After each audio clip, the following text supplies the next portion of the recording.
دواني كأمون برو قويتاخم بين ساعات كنز متى أيتفلتون إقم الله نقحو بسم أب وولد ومنفس قدوس أحدو أملاك ناي كريستوس بيتسب زخونكم أفكارتي أدينا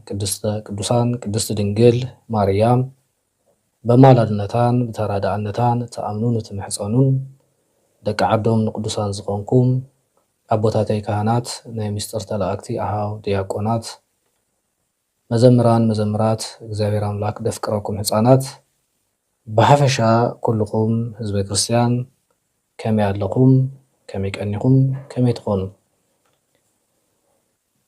آمين سم እግዚአብሔር አምላክና بأنا بدخمات باروتو كاب أصناف عالم كساب أصناف عالم زخبرن زتمسجنن يكون እግዚአብሔር አምላክና نزا ساعات زيان نزا جزي زيا باريكم قديسون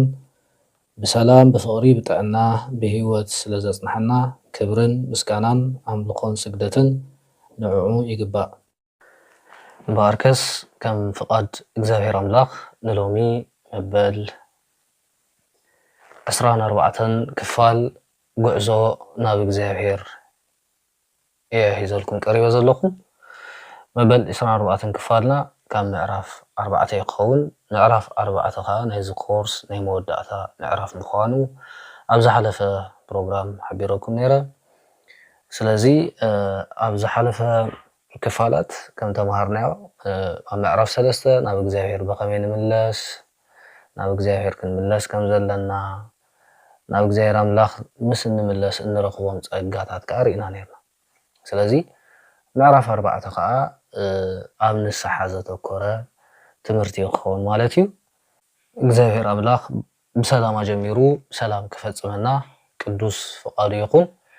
ንዓይ ዝዛረብ ልሳን ንኣኻትኩም ድማ ትሰምዕ እዝነ ልቦና ክህበና ቅዱስ ፍቃዱ ይኹን ካብ ዝቐፂልና ናይ ሎም ትምህርትና ንሪእና ምዕራፍ 4 ንስሓ ብዝብል ኣርእስቲ ክንጅምር ኢና ኢየሱስ ክርስቶስ ድማ መንግስተ ሰማያት ቀሪባ እያ እሞ ተነስሑ እናበለ ክሰብኽ ጀመረ ወንጌል ማቴዎስ ምዕራፍ 4 ከፍቕዲ 17 ብዛዕባ እዚ ሓይለ ቃል እዚ መተርጉማን ሊቃውንት ኣቦታት ኣብ ትርጓሜ ወንጌል ካብ ዘስፈርዎም ስንርኢ ህዝቢ ኣብቲ ግዜቲ ንቅዱስ ዮሐንስ መጥምቀ መለኮት ከም ዓቢ መምህር ከም ዓቢ ነቢ ይርእይዎ ነበሩ እሞ ኣብ ሰዓት እዚ ጎይታ ቅድሚ ምስባኹ ወይ እውን ተነስሑ ቅድሚ ምባሉ ሄሮድስ ንዮሐንስ መጥምቅ ከም ዘእሰሮ ንረክብ ማለት እዩ ብድሕሪ ዝምበኣር ጎይታ ነዚ ምስ ሰምዐ ነዚ ምስ ፈለጠ እዩ ናብ ኣውራጃ ገሊላ ብምኻድ መንግስተ ሰማያት ቀሪባላ እሞ ተነስሑ እናበለ ክሰብኽ ጀመረ ሰባኻይ ሓደ ዮሐንስ ነይሩ ንሱ እውን ተመቲሩ ከይብልዎ ጎይታ ኢየሱስ ክሰብኽ ጀመረ ብምባል ይትርጉሞ ከምኡ እውን ናይ መኖም ክንሰምዕ ኢና ከይብሉ ድማ ከምቲ ዮሐንስ ዝሰበኾ መንግስተ ሰማያት ቀሪባላ እሞ ተነስሑ እናበለ ዮሐንስ መጥምቅ ከም ዝሰበኾ ተመሳሳሊ ዝኾነ ስብከት ጎይታ ኢየሱስ ድማ ሰበኸ ወይ ከዓ መሃረ ከምኡ እውን ዮሐንስ መንግስተ ሰማያት ቀሪባላ እሞ ተነስሑ ኢሉ ዝሰበኸለይ ኣምላኽ ኣነ እየ ብምባል ድማ ንህዝቢ ግርምኡ ወይ እውን ኣምላኽነቱ ንኸርኢ እውን ብተመሳሳሊ ስብከት ከም ዝሰበኸ ሊቃውንት ተርጊሞም ኣስፊሮሞ ይርከብ ማለት እዩ ኣብ ወንጌለ ማቴዎስ ምዕራፍ 4 ከፍቕዲ 17 ዘሎ እዚ ትርጉም ስለዚ ጎይታ ኢየሱስ ምልስ ኢልና ኣብ ፍቕዲ 16 ኣብዚ ምዕራፍ እዚ ማለት እዩ ምስ ነንብብ ኣብ ጸልማት ዝነብር ህዝቢ ዓብይ ብርሃን ረኣየ ብምባል ወንጌላዊ ማቴዎስ ዝጻሕፎ ቃል እግዚአብሔር ንረክብ ማለት እዩ ስለዚ ኣብ ጸልማት ዝነብር ህዝቢ ዓብይ ብርሃን ረኣየ ማለት ጎይታ መምጽኡ ናይ ጎይታ ብስራት ምስምዑ ጎይታውን ኣብዙ ኣውራጃ እዚ መምሃሩ ከይዱ መምሃሩ ንባዕሉ ኣብ ጸልማት ዝነብሩ ህዝቢ ብርሃን ከም ዝረአዩ ኣብ ጸልማት ዝነብሩሉ ምኽንያት እንታይ ተይልና እዚኦም ኣሕዛብ ህዝቢ ኣሕዛብ ነይሮም ያሬታ ኣሕዛብ ነይሮም ከምቲ ናይ እስራኤላውያን እምነት ኣይነበሮም ግን ጎይታ ከይዱ ግን ንህዝብን ኣሕዛብን ከም ዝመጸ ንኹሉ ብማዕረ ድሕነት ክህብ ዝመጽ ኣምላኽ ምዃኑ ከረድእ ንዓቶም ከይተረፈ መንግስተ ሰማያት ቀሪባ ኣላ እሞ ተነስሑ እናበለ ክሰብኮም ጀመረ ማለት እዩ ካብኡ ምቕጻል እውን ኣብ ትንቢት ኢሳይያስ ምዕራፍ 9 ፍቕዲ 1 ክሳዕ 2 ዘሎ ሃይለ ቃል እዚ ትንቢት እዚ ንኽፍጸም ከዓ ጎይታ ከዓ ከይዱ ማለት እዩ እንታይ ዝብል እዩ ነቶም ኣብ ጸልማትን ኣብ ድነሞትን ዝነብሩ ድማ ብርሃን ወጸሎም ተባሂሉ ብነቢ ኢሳይያስ ተነግረ ትንቢት ምእንቲ ክፍጸም ጎይታ ኢየሱስ ኣብ ቅፍርናሆም መጺኡ ተቐመጠ ወይ እውን መሃረ ብምባል መተርጉማን ተርጉሞም ኣስፊሮሞ ይርከብ ማለት እዩ ስለዚ ብተመሳሳሊ መገዲ ከዓ ጎይታ ተነስሑ እናበለ መምሃሩ ከዓ ንዓና እውን ደቂ ሰባት ክሳዕ ዝኾንና ብሓጢኣት ክንወድቕ ንቡር ስለ ዝኾነ ንስሓ ናይ ንስሓ ምስጢር መሃቡ የቕረበ ሓደ ኣምላኽ ምዃኑ ምሕረተኛ ኣምላኽ ምዃኑ ከረድእ ንሕና ከዓ ብሓጢኣት ብዝተፈላለየ መገዲ ብናይ ዲያብሎስ ስሕተት ክኸውን ይኽእል ብናይ ገዛእ ፍቓድና ክኸውን ይኽእል ብሓጢኣትን ብበደልና ንወድቀሉ ግዜ ምስ እግዚኣብሔር ኣምላኽ እንተዓረቐሉ ናብ እግዚኣብሔር ኣምላኽ ቀሪብና ርእስና ኣትሕትና ምሕረት ንረኽበሉ ምስጢረ ንስሓ ከዓ ክህበና ተነስሑ በለ ማለት እዩ ስለዚ እዚ ስለ ዝኾነ እዩ ቅድስት ቤተ ክርስቲያንና ከዓ ብዛዕባ ንስሓ ዘውትር ንደቃ ትምህር ማለት እዩ እቲ ቀንዲ ጭርሖ ናይ ቅድስት ቤተ ክርስቲያን ጎይታ ከም ዝበሎ ማለት እዩ መንግስተ ሰማያት ቀሪባ ኣላ እሞ ተነስሑ ዝብል እዩ ናብ እግዚኣብሔር ተመለሱ ማለት እዩ ስለዚ ንስሓ ማለት ነስሓ ወይ እውን ተጣዓሰ ካብ ዝብል ናይ ግዕዝ ቃል ዝወፀ እዩ ንስሓ ማለት ጣዕሳ ስለ ዝተፈጸመ ኃጢአትና ወይ እውን ስለቲ ዝፈጸምናዮ ኃጢአትናን በደልናን ምጥዓስ ምሕዛን በህልናዊ መቅጻዕቲ ናብ እግዚአብሔር አምላኽ ምምላስ ማለት እዩ ካልኡን በኻል ዓይነ ክንሪኦ እንከለና ከዓ ንስሓ ማለት ሓደ ሰብ በቲ ዝፈጸሞ ኃጢአት ድሕሪ ምጥዓሱን ምሕዛኑን ዳግማይ ተመሊሱ ነቲ ዝተጣዕሰሉን ዝሓዘነሉን ኃጢአት ንኸይፍጽም ዝግበር ውሳኔ ማለት እዩ ነዚ ከዓ ኣብ ወንጌል ዮሐንስ ምዕራፍ 8 ካብ ፍቕዲ 11 ዘሎ ሓይለ ቃል ኣብነት ክኾነና ክእል ማለት እዩ ኣብ ወንጌል ዮሐንስ ምዕራፍ 8 ፍቕዲ 11 ንሱ ከዓ ኣብዚ ሓይለ ቃል ብናይ ኣመንዝራነት ኃጢአት ኣይሁድ ከሲሶም ኣብ ቅድሚ ጎይታናን ኣምላኽናን መድሕኒናን ኢየሱስ ክርስቶስ ንዝቐረበት ናይ ሓንቲ ሰበይቲ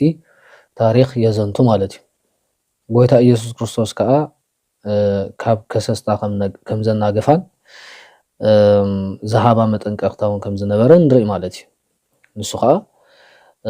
ኪድ እሞ ደጊም ኣይትበድሊ ዝብል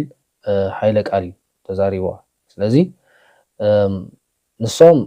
ብኃጢአት ከሲሶም ኣብ ዝሙት ዝነበረት ሰበይቲ እያ ሙሴ ከዓ ኣብ ዝሙት ዝተረኽበት ሰበይቲ ብዳርባ እምኒ ትቀተል እዩ ዝብል እሞ ንስኻ እንታይ ትብል ኢሎም ብመጀመርታ ንዕኡ መኽሰሲ ክረኽብሉ ዝሓተትዎ ሕቶ እዩ ብኻልኣይ ደረጃ ከዓ ግደፍዋ እንተበለ ከዓ እዝስ ሕጊ ሙሴ ክጥሕዝ ዝመፀ እዩ ብምባል ተቃውሞ ንምፍጣርን ናዕብን ምፍጣርን ዘቕርቦ ሕቶ እዩ ነይሩ ጎይታ ግን ኣብ ሰዓት እዚ ካባኻትኩም ኃጢአት ዘይብሉ ወይ እውን ኃጢአት ዘይገበረ ቅድም ናብዛ ሰበይቲ እምኒ ደርብየላ ከም ዝበሎም እሞ ናይ ኩሎም ኃጢአት ዝፈልጥ ኣምላኽ ስለ ዝኾነ ከዓ ንሳቶም ከዓ ብኃጢአቶም ሓፊሮም ኩሎም ገዲፎምማ ከም ዝኸዱ እሞ ኣብ መወዳእታ ከዓ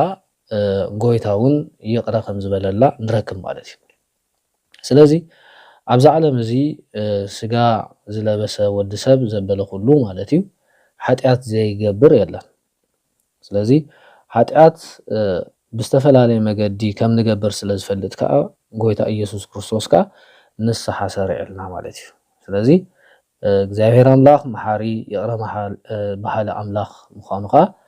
ካብዚ ንርዳእ ማለት እዩ ስለዚ እቲ ዝዓበየ ትርጉም ናይ ንስሐ ከዓ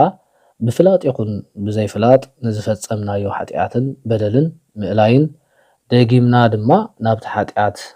ዘይምምላስን ምዃኑ ከዓ ካብዚ ወንጌለ ዮሐንስ ምዕራፍ 8 ፍቅዲ 11 ዘሎ ናይ ጎይታናን አምላኽናን መድሓናን ኢየሱስ ክርስቶስ ኃይለ ቃል ንርዳእ ማለት እዩ ንሱ ከዓ ብድጋሚ ኪድሞ ደጊም ኣይትበድል ስለዚ እቲ ደጊም ኣይትበድል ዝብል ኃይለ ቃል እዚ ደጊምና ኃጢአት ንኸይንገብር ምስ ገዛእ ነብስና ወሲና ክንከይድ ከም ዘለና ዘረድእ እዩ ማለት እዩ ስለዚ ሎሚ እውን ካባይ ጀሚርካ ኩላትና ብዝተፈላለየ ኃጢአት ንወድቕ ስለ ዝኾንና እግዚአብሔር አምላክ መሐሪ ምዃኑ ይቅረ በሃሊ ምዃኑ ንስሐ እተው ኢላ ቅድስት ቤተ ክርስቲያን ዘውትር ኣብ ስብከታ ኣብ ትህቦ አገልግሎት ከዓ እቲ ቃል እቲ ንዓይ ንዓኻትኩም ንኩላህና ዕድመ ብዘይፈሊ ካብ ደቂ 7 ዓመት ንታሕቲ ጥራሕ እዩ ንስሐ ዘይምልከቶም ማለት እዩ ካብኡ ንላዕሊ ዘለና ግን ልብና ዓበና ብዝኸድናሉ ግዜ ኃጢአት ክንሰርሕ ከዓ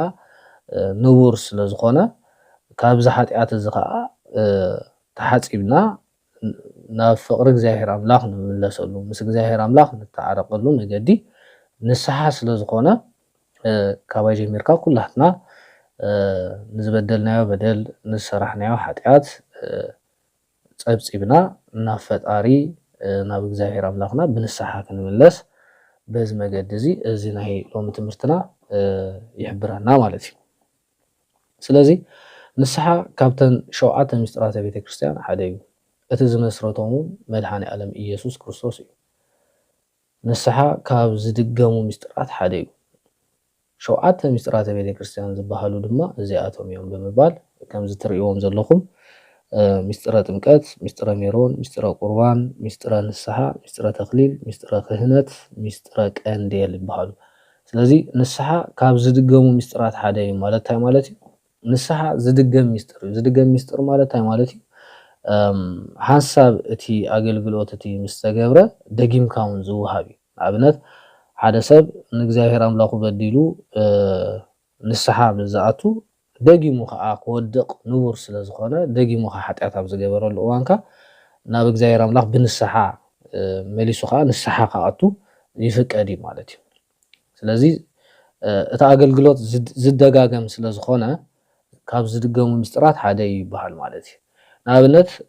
ምስጢረ ተክሊል ዝድገም ምስጢር ኣይኮነን ኣብዚ ቁፅሪ 5 ንሪኦ ዘለና ምስጢረ ተክሊል ማለት ከለለ ካብ ዝብል ግስ ዝወፀ ኮይኑ መርዓ ማለት እዩ ብሓፂሩ ቅዱስ ቁርባን ዝግበር መርዓ ተክሊል ይበሃል ስለዚ መርዓ ሓንሳብ እዩ ዝፍፀም ማለት እዩ ክህነት ዘይድገሙ ምስጢር ሓደ ሰብ ሓንሳብ ክህነት ምስ ወሰደ ካልኣይ ግዜ ክህነት ዝወስደሉ ምክንያት የለን ካልእ ፀጋታት ክቅበል ይኽእል እዩ ካህን ኮይኑ ፀኒሑ ንኣብነት ክህነትን ጵጵስናን ክህነትን ምንኩስናን ዝኣመሰሉ ኣጠቃሊሎም ዝኸዱ ኣቦታት ኣለዉ ስለዚ እታ ክህነት ናይ ምስጢረ ክህነት ግን ሓንሳብ ክህነት ምስ ተዋሃበ ሓደ ሰብ ካልኣይ ግዜ ካህን ዝቅበሉ ምክንያት የለን ማለት እዩ ንኣብነት መበል ሻውዓይ ዘላ ምስጢረ ቀንዴል ዝድገም ምስጢር እዩ ምስጢረ ቀንዴል ማለት ካብ ስጋውን መንፈሳውን ሓይሊ ወይ እውን ካብ ስጋውን መንፈሳውን ሕማም ምፍዋስ ማለት እዩ ቀንዴል ማለት ከዓ ቅባ ቀንዴል ናብ ሕሙም ዝልከ ቅባ እዩ ዘይቲ ናይ ኣውሊዕ ማለት እዩ ስለዚ ሰብ ከዓ ብተደጋጋሚ ክሓምም ስለ ዝኽእል እዚ ምስጢር እዚ ብተደጋጋሚ ይፍፀመሉ ማለት እዩ ምስጢረ ቁርባን ካብቶም ዝድገሙ ምስጢር እዩ ሎሚ ቆሪብና ኣለና መሊስና ከዓ ኣብ 40 ድዩ ከከም እግዚአብሔር ዝፈቀዶ ከከም ንዓና ዝጥዕመናን ከዓ እንደግሞ ምስጢር ማለት እዩ ምስጢረ ሜሮን ከዓ ከከም አገልግሎቱ ከከም ስርዓቱ ይኸውን ማለት እዩ ጅናብነት ምስጢረ ሜሮን ነቲ ንቅበሎ ፀጋ መጽንዒ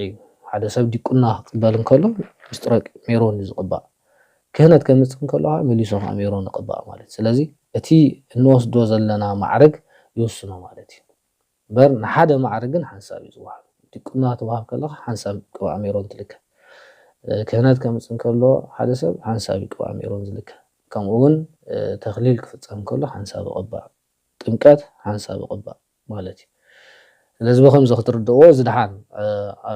ሚስጥረ ኣብ 7 ሚስጥራተ ቤተክርስትያን ዝብል ርእሱ ዝኸኣለ ኮርስ እዩ ኣብኡ ዝወሃብ ትምህርቲ እዩ ግን ንስሓ ካብዞም 7 ሓደ ምዃኑ ብቐሊሉ ንክትርድእዎ እዮም ኣብ ጎኑ መምስ ትርጉም ፅሒፈልኩም ዘለኹም ኣንብቦ ይኹም ስለዚ ብዛዕባ ንስሓ ንዘራረብ ካብ ሃለና ኣብ ዘመነ ብሉይ ንስሓ ነይሩ እዩ ብርግፅ ዳዊት በዲሉ ተመሊሱ እዩ ብንስሓ ኢልና ክነምፅእ ንኽእል ንኣብነት ግን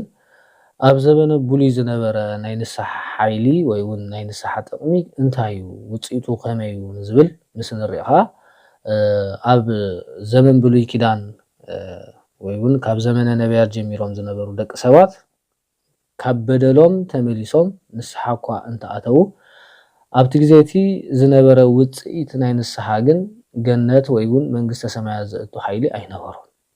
ምክንያቱ ኣብ ኦሪት ኩሉ ሰብ ብናይ ኣዳም መርገም ዝተተሓዘ ብምዃኑ ካብዚ መርገም እውን ከንፅሖ ዝኽእል ፀጋን ፅድቅን ገና ኣይተገልፀን ስለ ዝነበረ እዩ ይብል ማለት እዩ ስለዚ ኣብ ብሉይ ኪዳን ዝነበረ ንስሓ ማለት የቕረ ናብ ሊቀ ካህናት ብምኻድ ሓጢኣቶም ተናዚዞም ሰባት ናይ ንስሓ ተጠቀምቲ ይኾኑ ነይሮም ግን እቲ ኣብ ብሉይ ኪዳን ዝነበረ ናይ ንስሓ ሚስጥር ግን ከም ናይ ሓድሽ ኪዳን ኣይነበረን ማለት እዩ ምክንያቱ ኣብ ብሉይ ኪዳን ገና ጎይታ ኣይተወልደን ነይሩ ገና ኩሉ ሰብ ጎይታ ክሳዕ ዝውለድ ነታ መዓልቲ ይፅበይ ነይሩ ገና ኣዳም ሓንሳብ ምስ ወደቐ እግዚአብሔር ኣምላኽ ብናይ ሱራፌል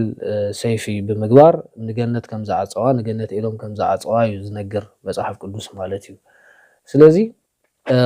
ገና ነዚ ነገር ናይ ገነት በሪ ንክኽፈተሎም ደቂ ሰባት ካብ ኣዳም ጀሚሮም ክሳዕ ቅድሚ ጎይታ ምውላዱ ዝነበሩ ደቂ ሰባት ኣብ ኣርዑት ናይ ዲያብሎስ እዮም ነይሮም ማለት እዩ ስለዚ ዝተነስሑ ተነስሑ ሓጢኣቶም ይርሕቀሎም ይድኣ ነይሩ እምበር ሙሉእ ብምሉእ ሓጢኣቶም ኣይሕደገሎም ነይሩ ምክንያቱ እቲ መርገም ናይ ኣዳም ስለ ዝነበረ ማለት እዩ ነዚ ከዓ ጎይታ ኣብ ስብከቱ ኣብዚ ምዕራፍ እዚ ኣብ ምዕራፍ 4 ፍቅዲ 17 ኣብዚ መእተው ናይ ትምህርትና ዝተዛረብናሉ መንግስተ ሰማያት ቀሪባላ እሞ ተነስሑ ዝበለሉ ምክንያት መንግስተ ሰማያት ክኸፍት ዝመፀ ኣምላኽ ምዃኑ ዘረድእ በታ ሓደ ወገን ማለት እዩ ስለዚ ነዚ ኣመልኪቱ ሓዋርያ ቅዱስ ጳውሎስ ከምዚ ይብል ኣብ ሮሜ ምዕራፍ 5 ፍቅዲ 12-18 ብሰሪ ሓደ ሰብኣይ ሓጢኣት ናብ ዓለም ኣተወ ብምክንያት ሓጢኣት እውን ሞት መፀ ኩላቶም ስለ ዝበደሉ ድማ ሞት ናብ ኩሉ ሰብ ተመሓላለፈ ሕጂ ናብ ኩሉ ሰብ ተመሓላለፈ ብሰሪ ናይ ኣዳም ማለት እዩ ሞት ግና ካብ ኣዳም ጀሚሩ ክሳዕ ሙሴ ኣብቶም ከምቲ ናይ ኣዳም ትእዛዝ ብምጥሓስ ሓጢኣት ዘይገበሩ እውን ነጊሱ ነበረ ሓጢኣት ዘይገበረ ከይተረፈ ሞት ኣብ ልዕሊኦም ነጊሱ ነበረ ተኣዳማዊ ሓጢኣት ነጊሱ ነበረ እምበር ከምቲ ብሓንቲ ሓጢኣት ናብ ኩሉ ሰብ ኩነኔ ዝመፀ ከምኡ ድማ ብሓንቲ ግብሪ ፅድቂ ንኩሉ ሰብ ሂወት እትህብ ፅድቂ መፀት ከመይ ብዙሓት ብዘይ ምእዛዝ ሓደ ሰብ ሓጥኣን ከም ዝኾኑ ከምኡ ከዓ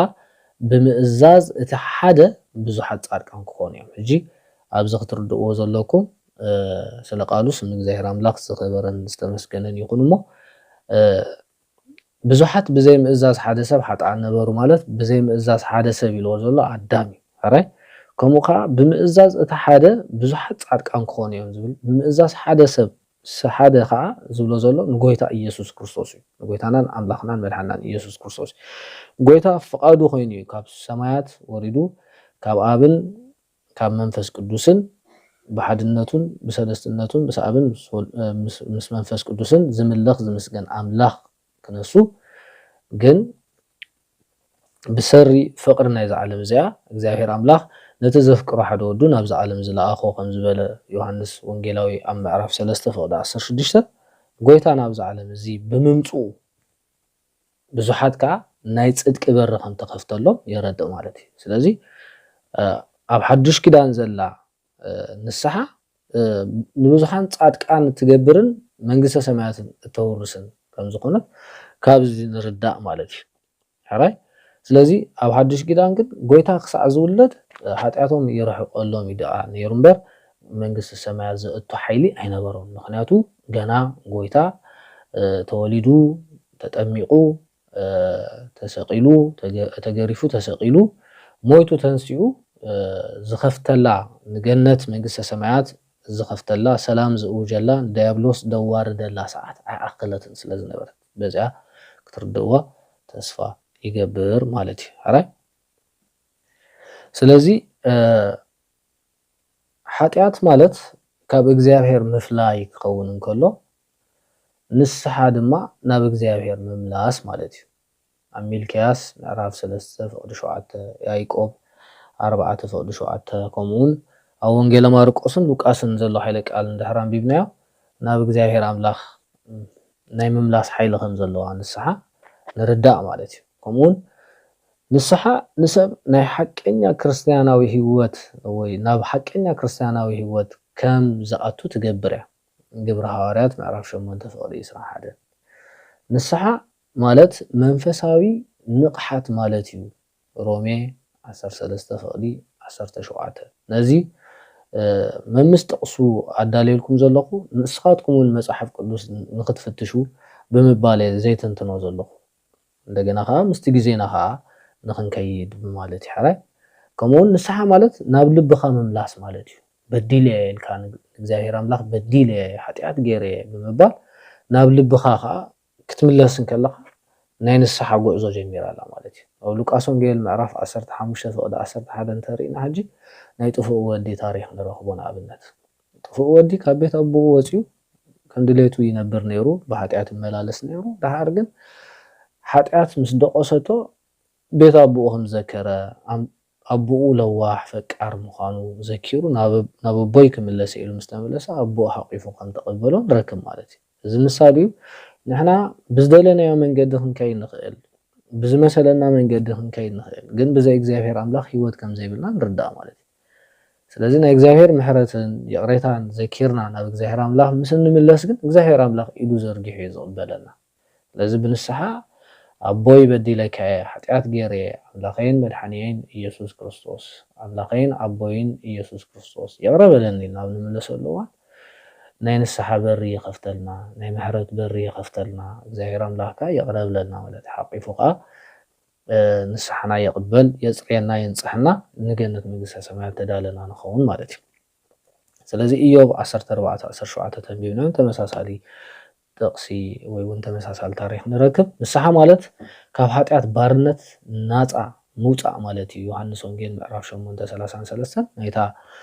ኣብዚ ምተረኽበ ሰበይቲ ኣንቶ ዝተቐስናያ ታሪክ ንረክብ ማለት እዩ ኣነ እውን ሓጢኣትኪ ሓዲገል ከለኹ ደጊማ ይትበድለ ከም ዝበላ ማለት እዩ ሻድሻይ ከዓ ንስሓ ንፍቅሪ እግዚኣብሔር ኢልካ ሓጢኣትካ ምግዳፍ ማለት እዩ ምእንቲ እግዚኣብሔር ኣምላኽ ምእንቲ እሱ ዝገበረልና ሕማማት ብምዝካር ምእንቲ እሱ ዝተገረፈልና ግርፋት ብምዝካር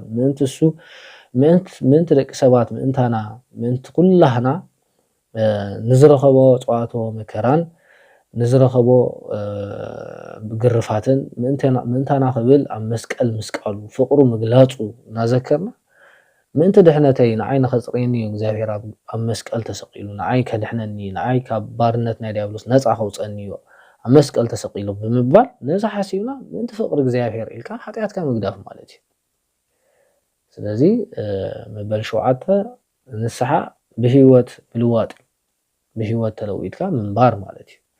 ካብቲ ቀዳማይ ዝነበረ ሂወትካ ተመሊስካ ብሓድሽ ሂወት ብሓድሽ መንፈሳዊ ጉዕዞ ናብ እግዚኣብሔር ኣምላኽ ምምላስ ማለት እዩ ወንጌለ ሉቃስ ምዕራፍ 7:28 ነንብቦ ናይ መወዳእታ ንስሓ ካብ ሰማያዊ መቅደስ ዝመጽእ ናይ ሱራፌል ፍህሚ እዩ ናይ ሓጢኣት ለምጽ ስለ ዘነጽሕ እዚ ከዓ ትንቢት ኢሳይያስ ምዕራፍ 6:7 ዘሎ ከዓ ታሪክ ንረኽቦ ማለት እዩ ኢሳይያስ ነቢይ መልአከ እግዚአብሔር ኣምላኽ መጽኡ ብፍህሚ ገይሩ ብጉጤት ገይሩ ማለት እዩ ከናፍሩ ወይ እውን ካብቲ ዝነበሮ ኢሳይያስ ካብቲ ዝነበሮ ለምጽ ከም ዘንጽሖ ኩሉ ንስሓኻ ካብ ሓጢኣት ለምጽ ተንጽሕና ማለት እዩ ንሓደ ንክዳና ሳምና ጌርና ሓጺብና ከም ነጽርዮ ኩሉ ንገብሮ ሓጢኣት ኣብ ኣእምሮና ንሰፈረ ናይ ሓጢኣት ሓሳባትን ዝገበርናዮ ሓጢኣት ኩሉን ዘጽርየልና ከዓ መንፈሳዊ ሳሙና ንስሓ እዩ ማለት እዩ ሕራይ ስለዚ ደጊምና ነዘን ጥቕስታት መምስቲ ኣርስቲ ሂብናዮ ዘለና ርኢኹም ድሕር ኣንቢብኩሞ ብዛዕባ ንስሓ ርዱእ ዝኾነ መግለፂ ትረኽቡ ማለት እዩ ስለዚ ናይ መወዳእታ ንሪኦ ከዓ ንስሓ ብሓጢኣት ንዝተረረ ልቢ ኣጽሪዩ ናይ ሓጢኣት ዕንቅፋት ኣወጊዱ ናብ እግዚኣብሔር ዘቕርብ መንፈሳዊ በረኸት እዩ ነቢይ ሕዝቅኤል ኣብ ትንቢቱ ከም ዝኽብል ገሊፅዎ ንረኽቦ ኣብ ትንቢተ ሕዝቅኤል ምዕራፍ 18 ፍቕዲ 30 ክሳብ 32 ከምዚ ዝብል ሓይለ ቃል ንረክብ ተመለሱ ኣበሳኹም መዕንቀፊ ከይኮነኩምሲ ካብ ኩሉ ግህሰትኩም ተመለሱ ነቲ ዝገሃዝኩምዎ ግህሰት ካባኻትኩም ደርቢዎ ሓዱሽ ልብን ሓዱሽ መንፈስን ድማ ግበሩ ኣቱም ቤተ እስራኤል ስለምንታይ እትሞቱ ኣነስ ሞት ሓደ እኳ ኣይፈቱን እየ ተመለሱ ብህይወት ከዓ ንበሩ ይብል እግዚአብሔር ኣምላኽ ብምባል ነቢይ ሕዝቅኤል ዝዛረብ ማለት እዩ ስለዚ ኣበሳኹም መዕንቀፊ ከይኮነኩምሲ ካብ ግህሰትኩም እውን ካብቲ ዝገሃዝኩሞ ካብቲ ዝጠሓስኩሞ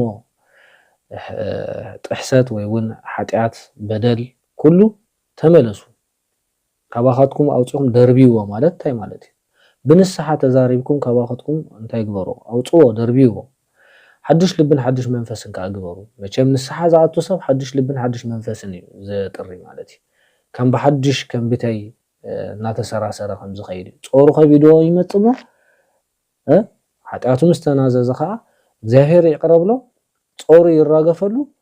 ብሓዱሽ ልብን ብሓዱሽ መንፈስን ከዓ ይነብር ምስ እግዚኣብሔር ኣምላኽ ማለት እዩ ስለዚ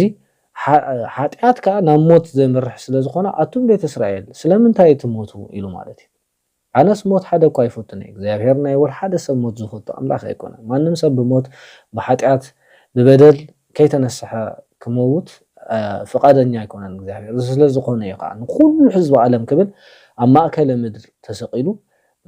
ድሕነት ኣውጁ እግዚአብሔር ኣምላኽ ማለት እዩ ስለዚ ተመለሱ ብህይወት ከዓ ንበሩ ተመለሱ ማለት እንታይ ማለት እዩ ካብ ሓጢኣትኩም ካብ በደልኩም ተመለሱ ኣነ ከዓ ይቅረ ክብለልኩም እሞ ብህይወት ከዓ ክትነብሩ ኢኹም ይብል እግዚአብሔር ብምባል ይዛረብ ማለት እዩ ስለዚ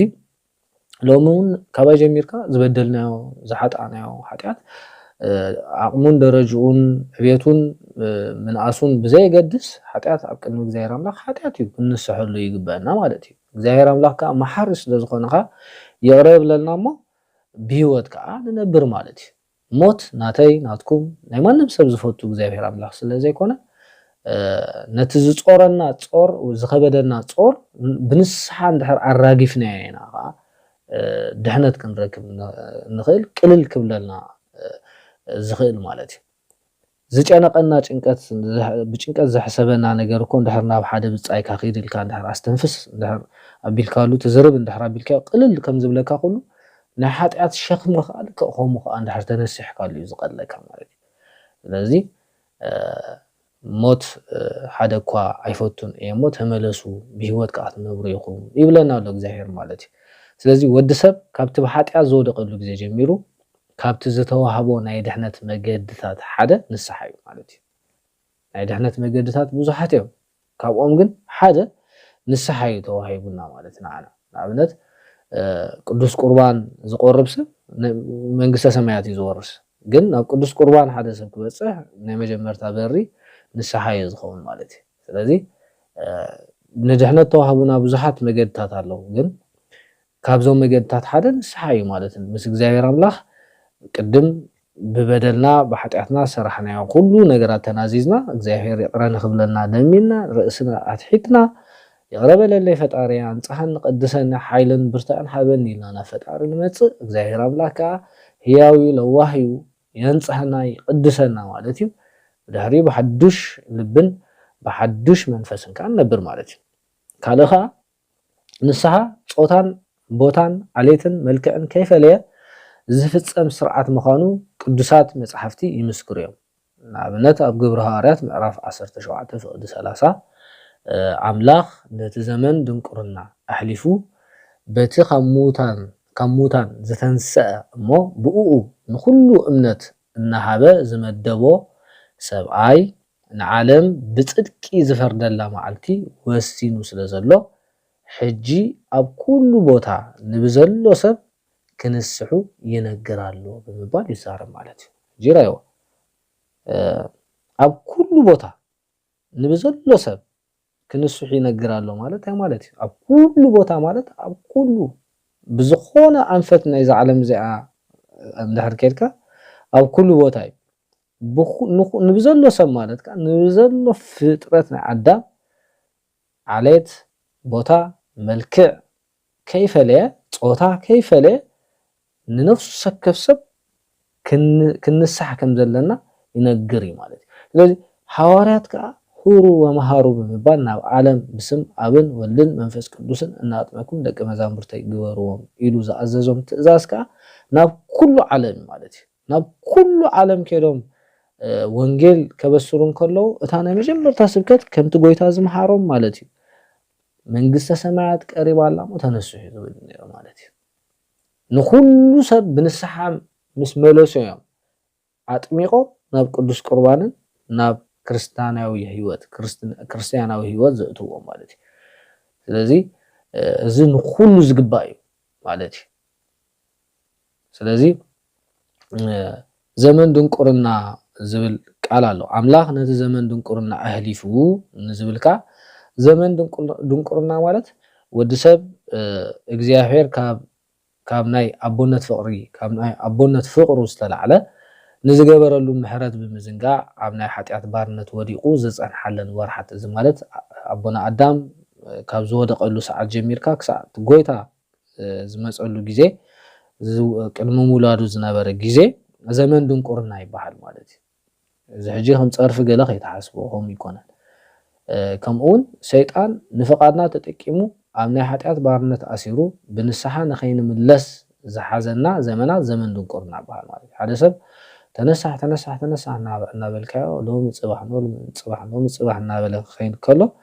ዘመን ድንቁርና ይባሃል ማለት እዩ እናተነግሮ ዘይሰምዐ ማለት እዩ ስለዚህ አቦና አዳም ከዓ ተነጊርዎ ነይሩ እግዚአብሔር ካብዚ አምስት በልዕ ክትመውት ኢኻ ኢሉ ስለነበረ ንዑ ብምጥሓስ ንዝበደሎ በደልን ክሳዕቲ ጎይታ ቅድሚ ምጽኡ ዝነበረ ዘመን ድንቁርና ይባሃል ማለት እዩ ኣብ ትሕቲ ግዝኣት ናይ ዲያብሎስ ከም ዝነበሩ ከረዲ ዘመን ድንቁርና ኢልዎ ማለት እዩ ስለዚህ ንዓናኻ ካብ ከምዚ ዓይነት ህይወት ክንወፅእ ብንስሓ ከይተመለስና እንነብረሉ ህይወት ኮይኑ ተሪፉ ብንስሓ ክሳዕ ዘይተመለስና ኣብ ትሕቲ ግዝኣት ናይ ዲያብሎስ ኣለና ማለት እዩ ካብ ዕለት ናብ ዕለት ናይ ዲያብሎስ ፈተና እናበዝሐና ይነብር ማለት እዩ ህዝበ ክርስቲያን ስለዚህ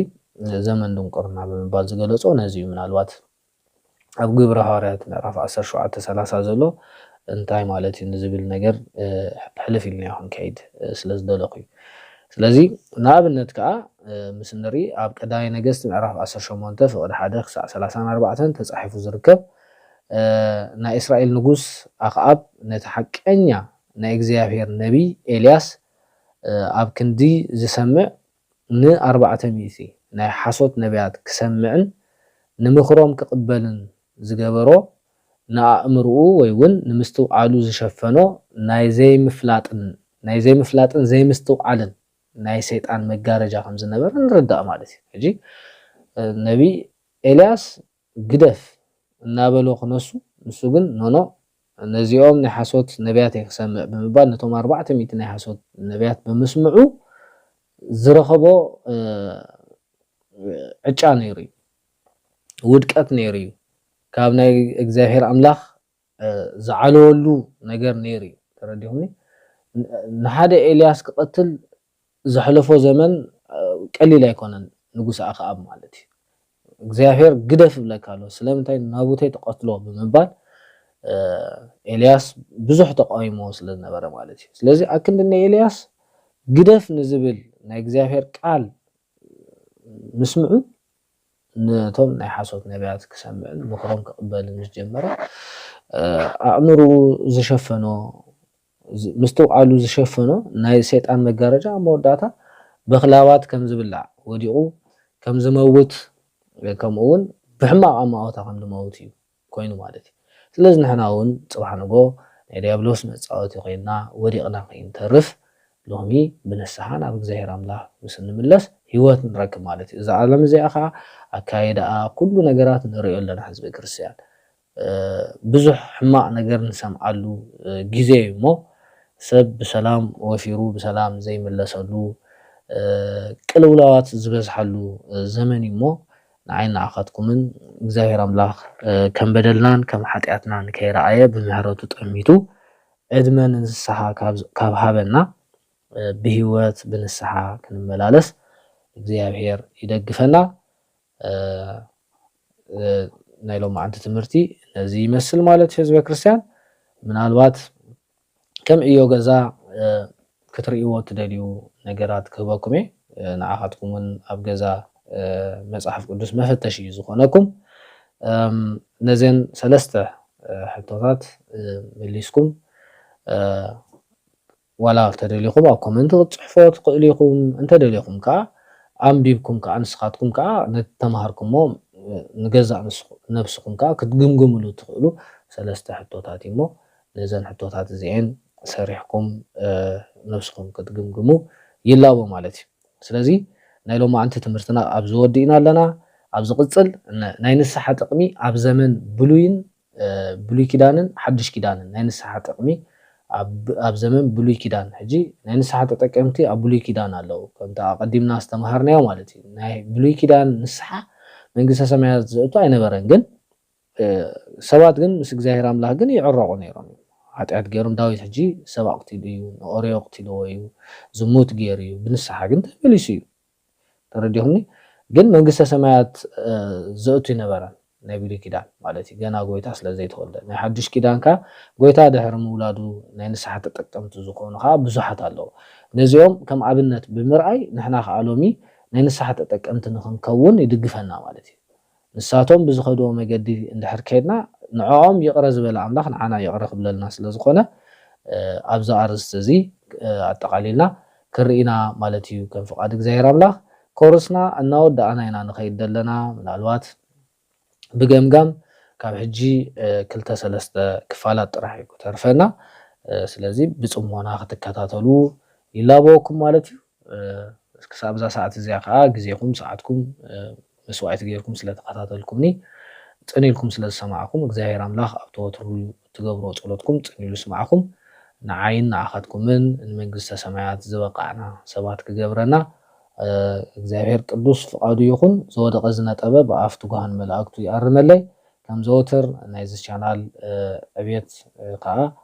ንዕብየት እዚ ቻናል እዚ ትገብሩለይ ዘለኹም ኣበርክቶ ከዓ ካብ ልቢ ከመስግነኩም ይፈቱ ሓደሽቲ ኣባላት ተኾንኩም እዚ ኮርስ እዚ ሊንክ ኣብ ኮመንት ከስፍረልኩም እየ ካብ መጀመርታ ክትከታተልዎ ትኽእሉ ኢኹም 24 ክፋል በፂሕና ኣለና ምስ ናይ ሎማዓንቲ ትምህርቲ ማለት እዩ ኣብ ዝጠዓመኩም ግዜ እናሰማዕኩም ሃይማኖትኩም ክትፈልጡን ብፍቓድ እግዚአብሔር ኣምላኽ ክትመላለሱን ይድግፈኩም እዩ ማለት እዩ ኣብ መወዳእታ እግዚአብሔር ኣብ ዝቕፅል ሰሙን ብሰላም ይራኸበና ናይ ሎሚ ትምህርትና ኣብ ዝወዲእና ኣለና ስብሃት ለእግዚአብሔር ወለወላዲቱ ድንግል ወለመስቀሉ ክቡር አሜን